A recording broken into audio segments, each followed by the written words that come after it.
Hello guys, इस video में हम डिस्कस करेंगे हाईवे इंजीनियरिंग के ऑब्जेक्टिव क्वेश्चंस। क्वेश्चन नंबर 136 से क्वेश्चन नंबर 150 तक। क्वेश्चन नंबर 136 है the thickness of bituminous carpet varies from. Okay friends, इस क्वेश्चन में पूछा गया है कि जो बिटुमिनस कारपेट होता है उसकी थिकनेस क्या होती है, उसकी थिकनेस की आपको रेंज बताना है। तो हम देखते हैं बिटुमिनस कारपेट होता क्या है। ये एक प्रीमिक्स मेथड होती है बिटुमिन कंस्ट्रक्शन की। ओके फ्रेंड्स, इसका मतलब क्या होता है प्रीमिक्स मेथड का। The aggregate and binder is mixed prior to placing and spreading over the desired surface। इसका मतलब ये हुआ कि जो हमारी सरफेस होती है जिसके ऊपर हमें रोड बनाना है, तो हम क्या करते हैं कि जो हमारा एग्रीगेट होता है और जो बाइंडर है, इसमें बाइंडर हमारा कौन सा है, बिटुमिन है, वो एग्रीगेट को बाइंड करने का काम करता है। तो हमारा जो एग्रीगेट होगा और बाइंडर होगा उसको हम पहले ही मिक्स कर लेते हैं और उसके बाद जो भी हमारी सरफेस होती है उसके ऊपर हम उसको प्लेसिंग करते हैं, उसके ऊपर स्प्रेडिंग करते हैं। तो हमारी मेथड क्या कहलाएगी, वो प्री मिक्स मेथड, क्योंकि हमने पहले ही एग्रीगेट और बाइंडर को मिक्स कर लिया है। इसकी जो फर्स्ट मेथड होती है वो होती है bitumen bound macadam road. Okay friends, इसमें क्या करते हैं कि बाइंडर और एग्रीगेट को पहले ही मिक्स कर लेते हैं, उसके बाद उसको प्लेसमेंट किया जाता है रोड पर और उसको फिनिशिंग की जाती है। इसकी थिकनेस होती है 5 से 7.5 सेंटीमीटर, 5 to 7.5 सेंटीमीटर।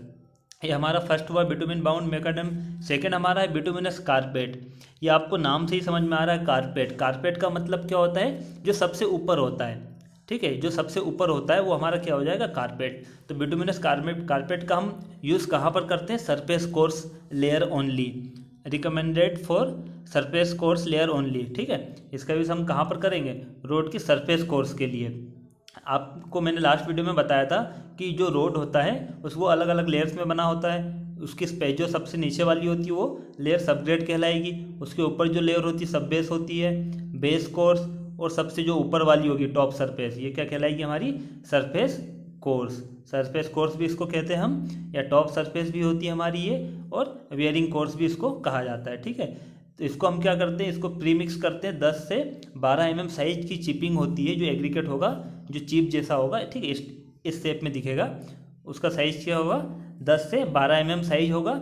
और उसमें हम सेंड और बिटुमिन, ये बाइंडर के रूप में हम बिटुमिन का उपयोग करते हैं। इन सभी को मिक्स कर लेते हैं पहले ही, उसके बाद क्या करते हैं, रोड पर इसको स्प्रेड किया जाता है। ठीक है, तो हमारा क्या हो जाएगा, प्रीमिक्स मेथड हो जाएगी। इसकी थिकनेस क्या होती है, इसकी थिकनेस 2 से 2.5 सेंटीमीटर, 2 सेंटीमीटर से 2.5 सेंटीमीटर। और क्वेश्चन में यही पूछा गया है कि बिटुमिनस कारपेट है, उसकी थिकनेस कितनी होती है, थिकनेस कितनी होगी, 2 से 2.5 सेंटीमीटर।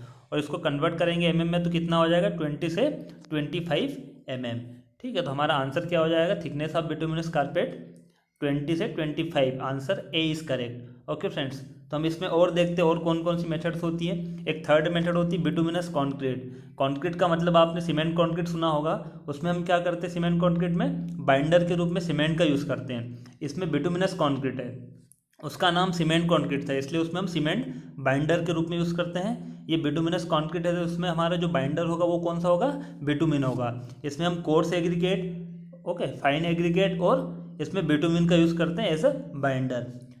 ठीक है, और इसका यूज़ जो हेवियर ट्रैफिक होता है या मिक्स ट्रैफिक है, जहाँ पर ज़्यादा लोड आता है वहाँ पर हम यूज़ करते हैं बिटुमिनस कॉन्क्रीट का, क्योंकि ये सबसे अच्छा रोड होता है बिटुमिनस कॉन्क्रीट। इन पांचों में जो 5 रोड हमने 5 मेथड्स पढ़ी है बिटुमिन कंस्ट्रक्शन की, उसमें से सबसे बेस्ट हमारी कौन सी होगी, बिटुमिनस कॉन्क्रीट। क्योंकि इसमें अलग अलग साइज के एग्रीगेट होंगे, तो इसमें क्या होगा कि डेंस मास बन जाएगा, उसकी डेंसिटी बढ़ जाती है, इसलिए रोड हमारा अच्छा होगा। फोर्थ हमारा सीट एस्फाल्ट। इसमें क्या होता है, सीट एस्फाल्ट में हम प्रीमिक्स करते हैं किसका, बिटुमिन और सैंड का। ठीक है, तो इसमें आपको समझना है जो थर्ड और फोर्थ है दोनों में क्या डिफरेंस है। दोनों में ये डिफरेंस है कि बिटुमिनस कॉन्क्रीट में हमने कोर्स एग्रीगेट यूज़ किया है, ठीक है, और सीट एस्फाल्ट में हमने कोर्स एग्रीगेट का यूज़ नहीं किया है। इसमें क्या है, बिटुमिन और सैंड दो ही है, तो ये डिफरेंस आपको याद रखना है। एक क्वेश्चन, नेक्स्ट क्वेश्चन आएगा अभी।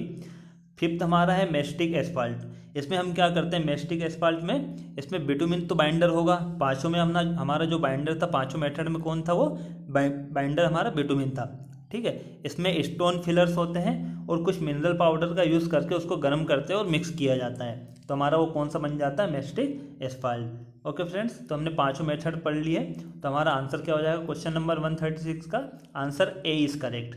नेक्स्ट क्वेश्चन है question number 137। Which of the following represents a carpet of sand bitumen mix without coarse aggregate. इस क्वेश्चन में पूछा गया है कि वो कौन सा बिटुमिन मिक्स है जो विदाउट कोर्स एग्रीगेट की किया जाता है। ठीक है, तो हमने लास्ट में भी देखा था किस में कोर्स एग्रीगेट हम नहीं मिलाते, सीट एस्फाल्ट में, 4th नंबर का जो है। तो हमारा आंसर क्या हो जाएगा, क्वेश्चन नंबर 137 का answer B is correct, sheet asphalt, option B is correct. Next question है क्वेश्चन नंबर 138। ये क्वेश्चन है in highway construction on super elevated curve. ठीक है, सुपर एलिवेटेड कर्व, यदि हम कर्व में हाईवे बनाते हैं तो उसकी रोलिंग कहाँ से स्टार्ट करते हैं। ठीक है, यदि आपको दोस्तों हाईवे में दो तरीके से आप जो रोलिंग करते हो, एक तो स्ट्रेट रोड में करते हो और एक कहाँ पर करते हो, कर्व में। यदि आप कर्व में रोलिंग करते हो तो रोलिंग कहाँ से स्टार्ट करोगे, इनर एज से करोगे और आउटर एज की तरफ जाते हो। ठीक है, इस तरीके से आप रोलिंग करते हो। लेकिन स्ट्रेट रोड हमारा होगा तो हम क्या करते हैं, एक साइड से उसमें रोलिंग करते हैं, सेंटर तक जाएंगे, उसके बाद दूसरी साइड से आते हैं रोलिंग करते हो और सेंटर तक आते हैं। ठीक है, ये कहाँ पर करते हैं, जब लेवल सरफेस होती है। तो आप इसमें देख सकते हो सुपर एलिवेटेड कर्व में हम क्या करेंगे, the rolling shall proceed from lower edge towards upper edge. Lower edge से ये कर्व है हमारा, तो लोअर एज से हम कहाँ जाते हैं, अपर एज तक जाते हैं। ये कहाँ पर जाते हैं हम, जो सुपर एलिवेटेड कर्व है। लेकिन लेवल सरफेस में हम क्या करेंगे, ये लेवल सरफेस है तो ये हमारा सेंटर है रोड का। हम क्या करते हैं, एक एज से जाएंगे सेंटर तक, उसके बाद दूसरी एज से स्टार्ट करते हैं और सेंटर तक उसकी रोलिंग करते हैं। ठीक है, तो हमारा आंसर इसमें हम देखते हैं क्वेश्चन नंबर 138 का आंसर क्या हो जाएगा, C, lower edge towards the upper edge. Lower edge से कहाँ पर करते हैं, लोअर एज से अपर एज पर उसकी हम रोलिंग करते हैं। क्वेश्चन नंबर 138 का आंसर क्या हो जाएगा, सी। नेक्स्ट क्वेश्चन है question number 139। Expansion joints in cement concrete pavements are provided at an interval of. इस क्वेश्चन में पूछा गया है कि जो एक्सपांसन जॉइंट होते हैं उनकी इंटरवल पूछी गई है कि जो हम कॉन्क्रीट पेवमेंट में इसको प्रोवाइड करते हैं तो कितने इंटरवल में इसको प्रोवाइड करते हैं। तो हम समझते होता है क्या है एक्सपांसन जॉइंट, ये समझते हैं हम। एक्सपांसन जॉइंट क्या होता है, वह जॉइंट जो एक्सपांसन को अलाउ करे, जो एक्सपांसन को क्या करे, अलाउ करे। जब टेम्परेचर स्लैब का बढ़ता है तो टेम्परेचर स्लैब का बढ़ेगा तो क्या होगा, वो एक्सपांसन होगा उस स्लैब का। जो हमारी कंक्रीट स्लैब है, यदि उसका टेम्परेचर बढ़ता है, टेम्परेचर राइज होता है तो उसका क्या होता है, एक्सपांसन होता है। तो ये जॉइंट उसको फ्रीली एक्सपांसन होने देता है, उसको क्या होने देता है, फ्रीली एक्सपांसन होने देता है। वो हमारा क्या कहलाएगा, एक्सपांसन जॉइंट। इसका जो इंटरवल होता है, इंटरवल क्या होता है दोस्तों, 18 मीटर से 21 मीटर तक। ये कितने इंटरवल में हम प्रोवाइड करते हैं, 18 मीटर से 21 मीटर पे। ठीक है दोस्तों, और इसकी जो विड्थ होती है, गैप विड्थ कितनी होगी, 2 से 2.5 सेंटीमीटर। ओके फ्रेंड्स, इसमें हम ये भी पढ़ लेते हैं कॉन्ट्रैक्शन क्या होता है। ये नेक्स्ट क्वेश्चन में आएगा, इसलिए हम अभी ये पढ़ लेते हैं इसी क्वेश्चन में। कॉन्ट्रैक्शन जॉइंट क्या होता है, इसका भी पर्पस वही होता है जो एक्सपांसन का था। एक्सपांसन का क्या था कि वो एक्सपांसन होने देता है, तो कॉन्ट्रैक्शन जॉइंट क्या करेगा, जब टेम्परेचर कम होता है स्लैब का, टेम्परेचर कम हो जाता है उसके कंस्ट्रक्शन टेम्परेचर से। जब हमने रोड बनाया था, रोड बनाते समय टेम्परेचर यदि 30 डिग्री सेल्सियस था, ठीक है, रोड जब हमने बनाया तब टेम्परेचर कितना था, 30 डिग्री सेल्सियस था। जब 20 डिग्री हो जाएगा, जब टेम्परेचर कम हो जाएगा तो वो स्लैब क्या होगी, श्रिंक होगी, उसका क्या होगा, कॉन्ट्रैक्शन होगा। तो हम कौन से जॉइंट बनाते हैं, कॉन्ट्रैक्शन जॉइंट, जिससे कि उसका कॉन्ट्रैक्शन प्रॉपर हो सके। ओके फ्रेंड्स, और इसका इंटरवल क्या होता है, 4.5 मीटर। IRC के अनुसार, इंडियन रोड कांग्रेस के अनुसार मैक्सिमम स्पेसिंग कितनी होगी, 4.5 मीटर। तो इसमें आप देख सकते हो दोनों जो जॉइंट्स हमने देखे हैं, एक्सपांसन और कॉन्ट्रैक्शन, इसमें किसकी स्पेसिंग ज़्यादा होती है, इसमें जो स्पेसिंग होगी वो किसकी ज़्यादा होगी, एक्सपांसन की। एक्सपांसन जो जॉइंट होते हैं वो ज़्यादा इंटरवल में हम प्रोवाइड करते हैं, किसके कंपेयर में, कॉन्ट्रैक्शन के कंपेयर में। ओके फ्रेंड्स, तो इसमें हम देख लेते हैं क्वेश्चन का आंसर क्या होगा। क्वेश्चन नंबर 139 जो है उसका आंसर हमारा क्या होगा, 18 मीटर से 21 metre. Answer C is correct. Next question देखते हैं हम, question number 140। Select the incorrect statement. आपको इसमें से इनकरेक्ट सिलेक्ट करना है, ये आपको क्वेश्चन ध्यान से पढ़ना है। इसमें क्या पूछा गया है, इनकरेक्ट स्टेटमेंट आपको सिलेक्ट करना है। फर्स्ट हमारा है contraction joints are spaced closer than expansion joint. Okay friends, इसमें ये पूछा गया है कि कॉन्ट्रैक्शन जॉइंट जो होते हैं वो क्लोजर होते हैं किसके, एक्सपांसन जॉइंट के कंपेयर में। मतलब इनकी स्पेसिंग कम होती है कॉन्ट्रैक्शन की, किसके कंपेयर में, एक्सपांसन के कंपेयर में। तो हमने भी लास्ट क्वेश्चन में हमने देखा था, ये एक्सपांसन जॉइंट होते हैं, एक्सपांसन जॉइंट होते हैं उसका इंटरवल 18 से 21 मीटर होगा, कॉन्ट्रैक्शन का कितना होगा, 4.5 मीटर। तो हमारा स्टेटमेंट ए क्या होगा, करेक्ट हो जाएगा। ठीक है, लेकिन क्वेश्चन में क्या पूछा गया आपको, इनकरेक्ट आपको बताना है। तो ए तो हमारा करेक्ट हुआ। बी क्या है, longitudinal joints are provided in cement concrete roads to prevent longitudinal cracks. इस क्वेश्चन में पूछा गया है कि जो लॉन्गिट्यूडनल जॉइंट्स प्रोवाइड करते हैं हम सीमेंट कॉन्क्रीट में, उसका यूज, उसका पर्पस ये होता है कि लॉन्गिट्यूडनल क्रैक को रोकना, प्रिवेंट करना। नहीं दोस्तों, ये गलत हो जाएगा। हम पर देखते हैं क्या होता है लॉन्गिट्यूडनल जॉइंट्स जो होते हैं जनरली दो प्रकार के होते हैं। मेनली कितने प्रकार के होंगे, दो प्रकार के, एक ट्रांसफर होता है और एक लॉन्गिट्यूडनल होता है। लॉन्गिट्यूडनल या उसका एक और नाम होता है टाई बार्स। टाई बार्स क्यों होता है वो हम देखेंगे, समझेंगे इसको टाई बार्स क्यों कहते हैं। तो मेनली कितने प्रकार के हुए, दो प्रकार के, ट्रांसवर्स और लॉन्गिट्यूडनल। ट्रांसवर्स कितने प्रकार के होते हैं, एक होता है कंस्ट्रक्शन जॉइंट होता है, एक्सपांसन जॉइंट होता है, कॉन्ट्रैक्शन और वार्पिंग। जो हमारे ट्रांसफर्स होते हैं वो भी चार प्रकार से हमने डिवाइड किए। अब हम देखते हैं लॉन्गिट्यूडनल जॉइंट्स क्या होता है और टाई बार्स का उसका यूज़ हम क्यों करते हैं। जो लॉन्गिट्यूडनल जॉइंट्स होते हैं, जैसे टू वे लोड है, ठीक है, ये हमने स्लेब, हमारी एक स्लेब है, एक मिनट, ठीक है, ये हमारी एक स्लेब है, ये दूसरी स्लेब है, और ये जो डायरेक्शन है ट्रैफिक फ्लो की, ये डायरेक्शन है, और इस तरफ से डायरेक्शन ट्रैफिक फ्लो की। मतलब इसका मतलब क्या हुआ कि ये रोड कौन सा है, टू लेन है। टू लेन है तो हमें क्या करना पड़ेगा कि ये दोनों जो स्लेब है, ये स्लेब 1 और ये स्लेब 2 है, टू लेन रोड में इसको भी हमें टाई करके रखना पड़ता है। ये हमारी हो जाएगी लॉन्गिट्यूडनल जॉइंट्स। ये क्या हो जाएंगे, लेंथ के अकॉर्डिंग हमने प्रोवाइड किया है ये इसकी लेंथ के अलोंग हमने जॉइंट जो प्रोवाइड किए वो हमारे कौन से हो जाएंगे, लॉन्गिट्यूडनल जॉइंट्स। ये रोड की क्या है, ये लेंथ है, ठीक है, और ये रोड की क्या हो जाएगी, ये विड्थ है। तो हमने लेंथ के अकॉर्डिंग, लेंथ के अलोंग जो जॉइंट्स प्रोवाइड किए वो हमारे कहलाएंगे लॉन्गिट्यूडनल जॉइंट्स। और इनका क्या काम क्या है लॉन्गिट्यूडनल जॉइंट का, इन दोनों स्लेब को, ये स्लेब ए और स्लेब बी, इन दोनों स्लेब को टाई करके रखना है, इनको बांध के रखना है। ये काम किसका होता है, लॉन्गिट्यूडनल जॉइंट का। इनका सिर्फ और सिर्फ एक ही काम होता है, इन दोनों जॉइंट को टाई करके रखना। लेकिन क्वेश्चन में कहा गया है, क्वेश्चन जो हमारा है उसमें हमारा ऑप्शन बी क्या है, प्रिवेंट लॉन्गिट्यूडनल क्रैकिंग। तो ये प्रिवेंट करते लॉन्गिट्यूडनल क्रैकिंग को, नहीं दोस्तों, यह आंसर क्या हो जाएगा, गलत हो जाएगा, इनकरेक्ट हो जाएगा। ऑप्शन बी क्या होगा हमारा, इनकरेक्ट होगा। तो क्वेश्चन नंबर 140 का हमारा आंसर क्या हो जाएगा, सही आंसर बी। आंसर क्या होगा, राइट आंसर हमारा बी होगा। हम सी और डी भी डिस्कस कर लेते हैं। Dowel bars are provided in longitudinal joints. तो जो डोवेल्स बार होते हैं वो हम कहाँ पर प्रोवाइड करते हैं, एक्सपांसन और कॉन्ट्रैक्शन में। क्योंकि डोवेल बार्स इसी का एग्जाम्पल होता है। एक्सपांसन जॉइंट है, ये क्या करता है, लोड को ट्रांसफ़र भी करता है दोस्तों। कैसे करता है ट्रांसफ़र, जो दो, जैसे इसको हम समझते हैं, एक ये स्लेब है हमारी, ये दूसरी स्लेब है, ठीक है, ये रोड की डायरेक्शन है, ये ट्रैफिक फ्लो इस डायरेक्शन में हो रहा है, ये रोड की लेंथ है, ठीक है, ये स्लेब हमने बना दी है, टू लेन रोड है, ये रोड की लेंथ है, ये विड्थ है। तो जब व्हीकल इस स्लेब से, ठीक है, इस स्लेब से इस स्लेब में आएगा, स्लेब ये 1 है और स्लेब 2 है, जब व्हीकल स्लेब इस 1 से 2 पे जाता है तो क्या होता है कि जो डोवेल बार यहाँ पर हम यूज़ करते हैं ट्रांसफ़र डायरेक्शन में, ये आपकी कौन सी हो जाएगी, ट्रांसफ़र डायरेक्शन, और ये कौन सी होगी, लॉन्गिट्यूडनल डायरेक्शन। तो ट्रांसफ़र में जब हम यूज़ करते हैं, क्या यूज़ करते हैं, डोवेल बार्स, तो वो क्या करता है, लोड को भी ट्रांसफ़र करता है, इस स्लेब से इस स्लेब में लोड को ट्रांसफ़र करेगा। तो हम कहाँ पर यूज़ करते हैं डोवेल बार्स, उसके ट्रांसफ़र डायरेक्शन में, एक्सपांसन या कॉन्ट्रैक्शन जॉइंट में हम यूज़ करते हैं। वार्पिंग जॉइंट्स क्या होते हैं, ये प्रोवाइड क्यों किए जाते हैं, क्योंकि जो स्ट्रेस होती है उसमें, वार्पिंग स्ट्रेस डेवलप होती है, उसको रिलीव करने के लिए हम वार्पिंग जॉइंट्स प्रोवाइड करते हैं। आप दोस्तों ये समझ सकते हो, जितने भी जॉइंट्स होते हैं, ट्रांसफर्स जॉइंट जो है, इसमें से एक्सपांसन, कॉन्ट्रैक्शन और वार्पिंग, इन तीनों जॉइंट में क्या होता है कि जो स्ट्रेसेस होती है, एक्सपांसन के कारण जो स्ट्रेस आती है, कॉन्ट्रैक्शन के कारण जो आ रही है, और वार्पिंग के कारण जो स्ट्रेस आ रही है, उनको रिलीव करने के लिए हम ये जॉइंट बनाते हैं। वो स्ट्रेस को रिलीव करने के लिए हम जॉइंट्स बनाती है ये तीनों। एक हमारा होता है कंस्ट्रक्शन जॉइंट।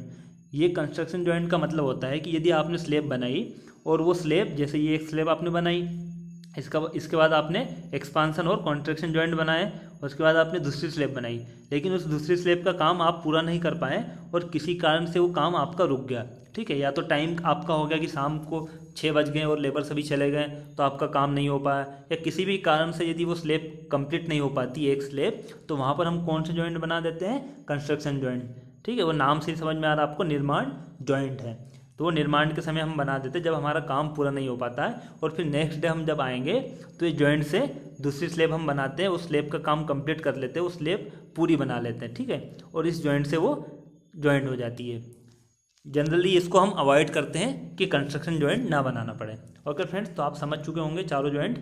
हमारा क्वेश्चन हम देख लेते हैं। क्वेश्चन क्या है, 140 सिलेक्ट द इनकरेक्ट स्टेटमेंट। तो हमने देख लिया हमारा इनकरेक्ट कौन सा होगा, बी जो होगा वो क्या होगा, इनकरेक्ट होगा।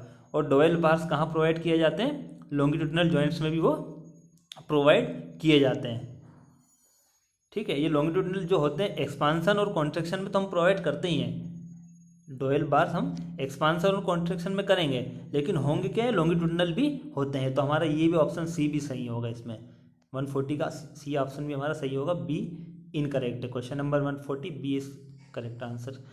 Question number 141, hill road is one which passes through a terrain with cross slope. आपको बताना है कि हिल रोड का क्रॉस स्लोप क्या होगा। आपको इसमें पूछा गया है कि हिल रोड है उसका क्रॉस स्लोप क्या होगा। तो ये मैंने लास्ट वीडियो में, यदि आप मेरे लास्ट वीडियो देखे होंगे तो आपको पता होगा, क्रॉस स्लोप मैंने बताया था अलग अलग टेरेन के लिए। यहाँ पर आप देख सकते हो, यदि प्लेन टेरेन है उसके लिए क्रॉस स्लोप का मान कितना होगा, 10% से कम होगा। रोलिंग के लिए कितना है, 10 से 25। हिली टेरेन और स्टिप टेरेन, इन सभी के लिए परसेंटेज में वैल्यू दी गई है। तो हमें हिली टेरेन के लिए पूछा गया तो कितना होगा वो 25 से 60। तो हमारा आंसर देखते हैं, हम आंसर क्या होगा 25 से 60। क्वेश्चन नंबर 141 का आंसर क्या होगा हमारा, सी इज करेक्ट आंसर। आंसर क्या होगा, सी। नेक्स्ट क्वेश्चन देखते हैं, क्वेश्चन नंबर 142। इसमें पूछा गया है कि longitudinal section A B of hill road, एक हिल रोड है उसमें लॉन्गिट्यूडिनल सेक्शन दिया हुआ आपको ए बी दिया हुआ है। तो इसमें आपको क्या बताना है, रजिस्टिंग लेंथ बताना है, ठीक है। रजिस्टिंग लेंथ कितनी होगी वो आपको बताना है। फॉर्मूले दिए हो गए ए बी सी और डी, 4 इसमें फॉर्मूले दिए गए हैं। तो हमारा इसका आंसर क्या होगा, जो बी है वो हमारा होगा करेक्ट आंसर। ये फॉर्मूला आपको याद रखना है। इसमें मैं आपको समझा देता हूँ रजिस्टिंग लेंथ होती क्या है। रजिस्टिंग लेंथ को हम इफेक्टिव लेंथ भी कहते हैं, ठीक है। रजिस्टिंग लेंथ को हम क्या कहेंगे, इफेक्टिव लेंथ कहेंगे। इसकी आवश्यकता कहाँ पर होती है, जब दो पॉइंट को कनेक्ट किया जाता है शॉर्टेस्ट डिस्टेंस से। ये जनरली कहाँ पर होता है, जो स्टीपर स्लोप है। जैसे पहाड़ी पर हम क्या करते हैं कि दो पॉइंट को आपस में कनेक्ट करना है, तो हम चाहते हैं कि कम से कम डिस्टेंस में, शॉर्टेस्ट डिस्टेंस में वो कनेक्ट हो जाए दोनों पॉइंट। लेकिन उस कंडीशन में क्या होता है कि उसका ग्रेडियंट ज़्यादा हो जाता है, ठीक है दोस्तों। उसका क्या हो जाएगा, ग्रेडियंट ज़्यादा हो जाएगा। जैसे ये एक माउंटेन है या हिल है, यदि आप यहाँ से व्हीकल ले जाते हो, ठीक है, तो क्या होता है, अगर आप इस तरीके से इस व्हीकल को ले जाओगे तो क्या होगा कि जो ग्रेडियंट है ये ग्रेडियंट ज़्यादा हो जाएगा, ठीक है। ग्रेडियंट ज़्यादा होगा तो इस कंडीशन में हम क्या करते हैं, इस व्हीकल को ऐसे स्ट्रेट ना ले जाने के बजाय हम इस तरीके से घुमाते हुए ले जाते हैं। आपने देखा होगा इस तरीके से घुमाते हुए ले जाते हैं व्हीकल को, ठीक है। तो वो किस कंडीशन में करते हैं हम, जब उसका ग्रेडियंट ज़्यादा हो जाता है, स्टीपर ग्रेडियंट हो जाता है, उस कंडीशन में हम क्या करते हैं कि उसको रोड को, व्हीकल को क्या करते हैं कि रोड जो माउंटेन होगा उससे घुमा कर ले जाते हैं। तो हम यहाँ पर देखते हैं रजिस्टिंग लेंथ हमारी क्या होती है, if two point are to be connected by shortest distance in a straight line, the gradient may be steeper than the ruling gradient. Okay friends, तो रूलिंग ग्रेडियंट से क्या हो जाएगा, वो स्टीपर हो जाएगा।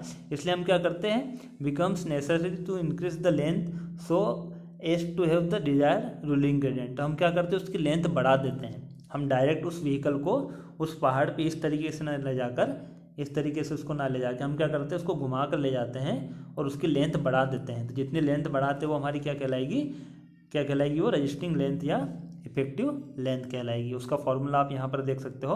तो क्वेश्चन नंबर 142 का आंसर क्या होगा, बी होगा। ये फॉर्मूला है दोस्तों, आपको याद रखना फॉर्मूला। वैसे मैंने आपको समझा दी रजिस्टिंग लेंथ क्या होगी। नेक्स्ट क्वेश्चन हम देखते हैं, in hill roads if several alternate alignments are surveyed, ठीक है। हिल रोड में हम क्या करते हैं, जो अलाइनमेंट होता है वो हम अलग अलग अलाइनमेंट हम सर्वे करते हैं, अलग अलग अलाइनमेंट का, which fulfill the geometric standards then the preferred alignment is the one which is resisting length S, ठीक है। रजिस्टिंग लेंथ हमने समझ ली क्या होती है। रजिस्टिंग लेंथ वो होती है कि जिससे कि हम मिनिमम जो रूलिंग ग्रेडियंट है वो हम प्रोवाइड करते हैं, उससे ज़्यादा ना करें। ये रूलिंग ग्रेडियंट आपको यदि नहीं समझ में आ रहा तो मेरा जो प्रीवियस वीडियो है, पुराना जो वीडियो वो देख लेना, उसमें मैंने आपको समझाए थे जो ग्रेडियंट है, types of gradient. Ruling gradient मैंने समझाया था आपको क्या होता है, मिनिमम ग्रेडियंट भी समझाया था मैंने, मैक्सिमम समझाया था वहाँ पर आपको क्या होता है, एक्सेप्शनल ग्रेडियंट, ये सारे ग्रेडियंट हम पढ़ चुके हैं, तो इसलिए मैं आपको यहाँ पर नहीं समझा रहा हूँ अभी। ओके फ्रेंड्स, इसमें आप देख सकते हैं 143 में पूछा गया है कि जो रजिस्टिंग लेंथ होगी वो क्या होगी, मैक्सिमम होगी, मिनिमम होगी, या very near to average resisting length of all the alignments. तो हम इसको देखते हैं कौन कौन से सर्वे किए जाते हैं। सिंस इन हिल रोड्स में क्या होता है कि इनफेक्टिव राइज एंड फॉल, उसमें क्या होता है कि राइस कभी कभी हिल रोड्स में राइस भी ज़्यादा आ जाता है और फॉल भी एकदम से क्या होता है कि वो फॉल आ जाता है। तो उस कंडीशन में हम क्या करते हैं, वहाँ पर वो ऐसी स्थिति आ जाती है और उसको हम इग्नोर भी नहीं कर सकते हैं। ये जो राइस और फॉल है इसको हम इग्नोर नहीं कर सकते हैं। तो उस कंडीशन में हम क्या करते हैं कि पर्टिकुलर अलाइनमेंट डिसाइड करने के लिए हम ये जो सर्वे किए जाते हैं, 4 सर्वे होते हैं, ये 4 सर्वे करते हैं और उसमें हम क्या निकालते हैं, रजिस्टिंग लेंथ निकालते हैं। और जिसमें भी मिनिमम होगी इन चारों सर्वे में, जो 4 सर्वे यहाँ पर हैं, reconnaissance survey, preliminary, determination of final centre line और फाइनल लोकेशन सर्वे, ये जो 4 सर्वे हैं, इन चारों सर्वे से जिसमें भी रजिस्टिंग लेंथ हमारी मिनिमम होगी, जिसमें भी मिनिमम होगी वो हम क्या करते हैं, हमारे लिए डिजायरेबल होगी और उसको हम अडॉप्ट कर लेते हैं। ओके फ्रेंड्स, तो हमारा आंसर क्या हो जाएगा, जो लेंथ मिनिमम है। क्वेश्चन नंबर 143 में क्या होगा, हमारी जो रजिस्टिंग लेंथ होगी वो क्या होगी, मिनिमम होगी। जितने भी हम सर्वे करेंगे, अलाइनमेंट डिसाइड करेंगे, तो उसके लिए लेंथ क्या होगी, वो मिनिमम होगी। नेक्स्ट क्वेश्चन है 144, the camber for hill roads in case of bituminous surfacing. आपको यहाँ पर पूछा गया है कि कैम्बर बिटुमिनस सरफेसिंग के लिए कितना होगा। ठीक है, तो हम देखते हैं बिटुमिनस के लिए मैक्सिमम कितना होता है। इसमें आप देख सकते हैं जो बिटुमिनस सरफेस है उसमें मैक्सिमम कितना होता है, 2.5%। ठीक है, इसमें कितना होगा, 2.5%। कैम्बर की डेफिनेशन भी आप यहाँ पर देख सकते हो। कैम्बर का मतलब क्या होता है कि एक स्लोप होता है, वो हम प्रोवाइड करते, कहाँ प्रोवाइड करते हैं, उसकी ट्रांसफर डायरेक्शन में। क्यों प्रोवाइड करते हैं, क्योंकि जो वाटर होता है, रेन वाटर होता है, जो बारिश का पानी होता है, वो रोड सरफेस से क्या हो जाए, ड्रेन हो जाए। ठीक है, वो रोड सरफेस से क्या हो जाए, ड्रेन हो जाए, इसलिए हम क्या बनाते हैं, कैम्बर बनाते हैं और उसकी ट्रांसफ़र डायरेक्शन में बनाते हैं। ट्रांसफ़र का मतलब क्या हो जाएगा, आपका ये रोड है, ठीक है, रोड की लेंथ है और हम इस डायरेक्शन में ये कैम्बर बनाते हैं। ये आप इसमें देख सकते हो, ये इस तरीके से आपका रोड बना हुआ है। ठीक है, ये कोशिश की है मैंने 3D बनाने में। तो इस तरीके से आपके रोड है, रोड की विड्थ है, इस सेंटर से हमने क्या किया, इस रोड को उठा दिया ऊपर, इसलिए बारिश का पानी जो होगा वो आधा पानी सेंटर से इधर चले जाएगा और आधा पानी इस साइड आ जाएगा, और जो ड्रेन बने साइड ड्रेन होगी उससे वो ड्रेन हो जाएगा पानी, रोड की सरफेस पे वो रहेगा नहीं पानी। इसलिए हम क्या बनाते हैं, कैम्बर बनाते हैं। और वो मैक्सिमम कितना होता है बिटुमिनस के केस में, 2.5%। तो हमारा आंसर क्या हो जाएगा, B, 2.5% is correct answer. Next question, ये लिमिट आप देख सकते हो, सभी की आपको याद होना चाहिए। लास्ट क्वेश्चन, लास्ट जो वीडियो है उसमें भी हमने डिस्कस किया था, या शायद फर्स्ट या सेकंड वीडियो होगा, उसमें हमने ये डिस्कस किया था कैम्बर और उनकी जो लिमिट्स है अलग अलग पेमेंट के लिए। नेक्स्ट क्वेश्चन है question number 145, the super elevation to be provided in horizontal curve of radius R in hilly roads. ये आपको ध्यान रखना, सुपर एलिवेशन कहाँ पर पूछा है, हिल रोड्स में। यदि हिल रोड्स में नहीं पूछा है तो जनरली हमारा क्या होता है, कितना होता है, E + V = V²/127R। ये हमारा होता है सुपर एलिवेशन का फॉर्मूला। लेकिन यहाँ पर हिल रोड के लिए पूछा गया है, तो हिल रोड के लिए क्या होगा हमारा सुपर एलिवेशन का फॉर्मूला। सुपर एलिवेशन का मतलब क्या होता है, जो कर्व होता है, कर्व में हम क्या करते हैं, जनरली हमारा जो रोड होता है वो रोड इस तरीके से बनाते हैं। ठीक है, ये क्रॉस सेक्शन है रोड का, सेंटर से हम क्या करते हैं, कुछ हाइट उसकी उठा देते हैं, उसको हम क्या बोलते हैं, कैम्बर बोलते हैं। और कर्व में हम क्या करते हैं, उसकी आउटर एज को, ये इसकी आउटर एज है और ये कौन सी है, इनर एज है। तो आउटर एज को हम क्या करते हैं, उठा देते हैं, किसके कंपेयर में, इनर एज की कंपेयर में। और जो एंगल होता है ये हमारा क्या होता है, सुपर एलिवेशन। ये क्या कहलाएगा, सुपर एलिवेशन। और ये किसका किसका अनुपात होगा, सुपर एलिवेशन, ये आउटर एज, ठीक है, आउटर एज का अनुपात होता है with respect to horizontal width. जो हॉरिजॉन्टल विड्थ होती है, ये हॉरिजॉन्टल विड्थ है और ये आउटर एज, इन दोनों का जो रेशियो होगा वो हमारा क्या होगा, सुपर एलिवेशन।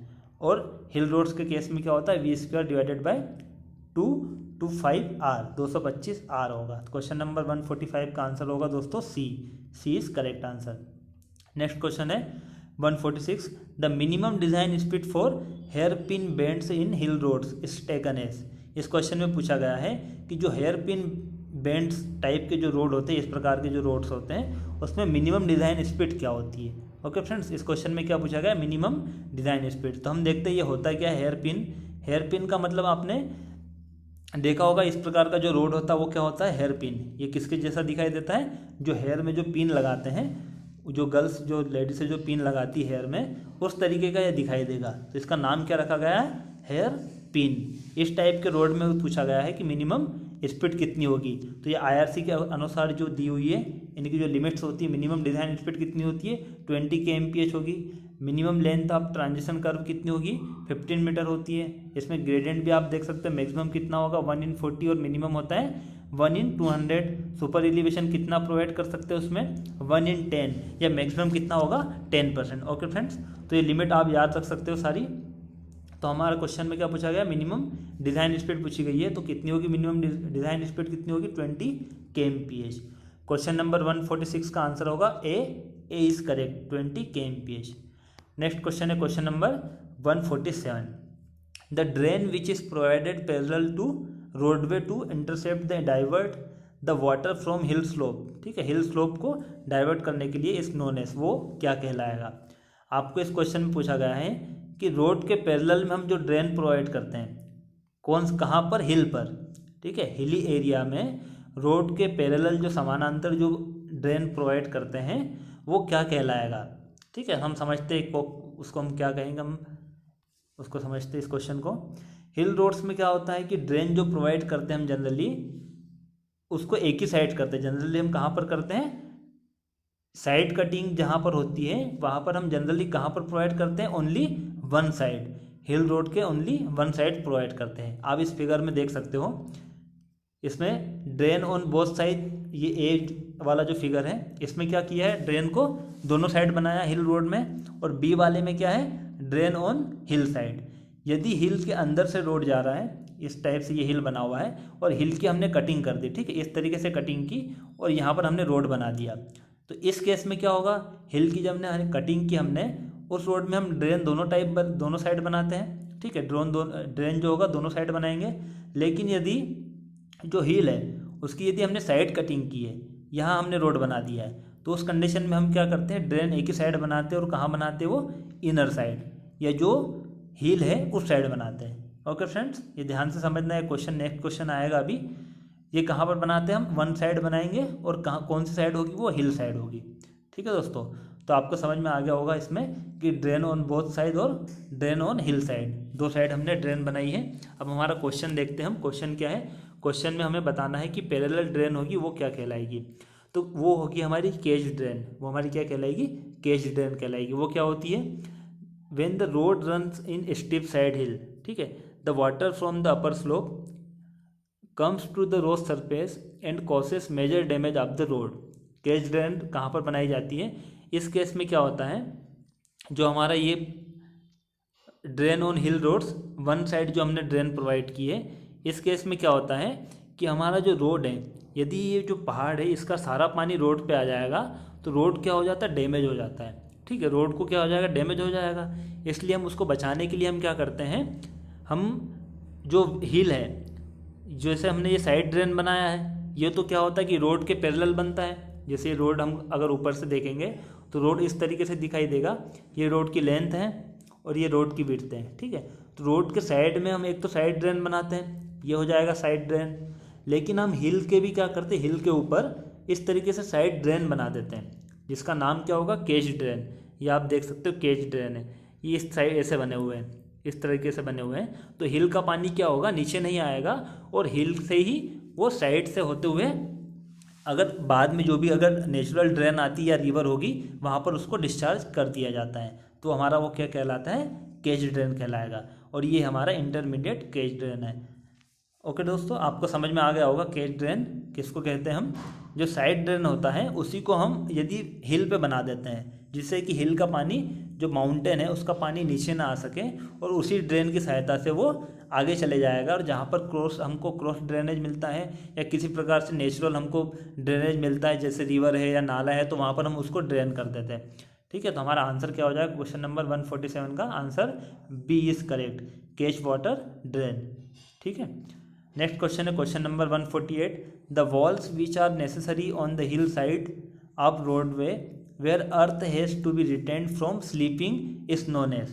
ठीक है, इस क्वेश्चन को ध्यान से पढ़ना है, नहीं तो आपके दोनों आंसर सही हो जाएंगे यदि आप क्वेश्चन नहीं पढ़ोगे ध्यान से। इस क्वेश्चन में पूछा गया है कि जो अर्थ है, ठीक है, अर्थ को आपको रिटेन करना है स्लीपिंग होने से।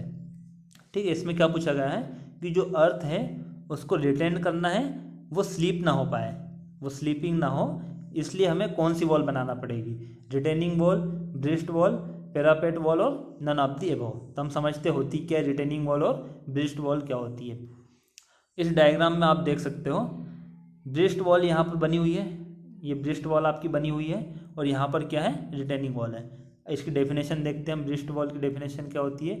अब breast wall is wall constructed to prevent the soil on a natural slope of embankment from sliding down the slope due to effect of weather या इरोजन। ठीक है, जो नेचुरल स्लोप होता है, नेचुरल स्लोप है, उसको प्रिवेंट करने के लिए, उसको रोकने के लिए कि वो स्लाइड ना हो पाए, जो नेचुरल स्लोप है वो स्लाइड ना हो, इसलिए उसको रोकने के लिए हम क्या करते हैं, ब्रिस्ट वॉल बनाते हैं। ठीक है, और नेचुरल स्लोप कैसे स्लाइड होगी, या तो उसकी वेदरिंग हो जाए या उसका इरोजन हो जाए। ठीक है, इससे बचाने के लिए हम क्या करते हैं, ब्रिस्ट वॉल बनाते हैं। ठीक है, ये समझ में आया होगा आपको ब्रिस्ट वॉल क्या है। अब रिटेनिंग वॉल समझो, रिटेनिंग वॉल क्या होती है। हमने यदि आर्टिफिशियल एक्सकेवेशन किया, ठीक है, आर्टिफिशियल हमने एक्सकेवेशन किया, यदि हिल है और हिल पे हमने क्या किया कि कहीं पर हमने मिट्टी को खोदी और फिर उसको हमने रोकने के लिए, ठीक है, यही, या फिर हमने कहीं पर कटिंग की या फिलिंग की, हमने हिल या माउंटेन है जो पहाड़ है उसकी हमने कटिंग या फिलिंग की, उस कंडीशन में उसको रोकने के लिए हम क्या बनाते हैं, रिटेनिंग वॉल बनाते हैं। ओके दोस्तों, आपको समझ में आ गया होगा, या नहीं आया होगा तो इस डायग्राम से आप समझ सकते हो।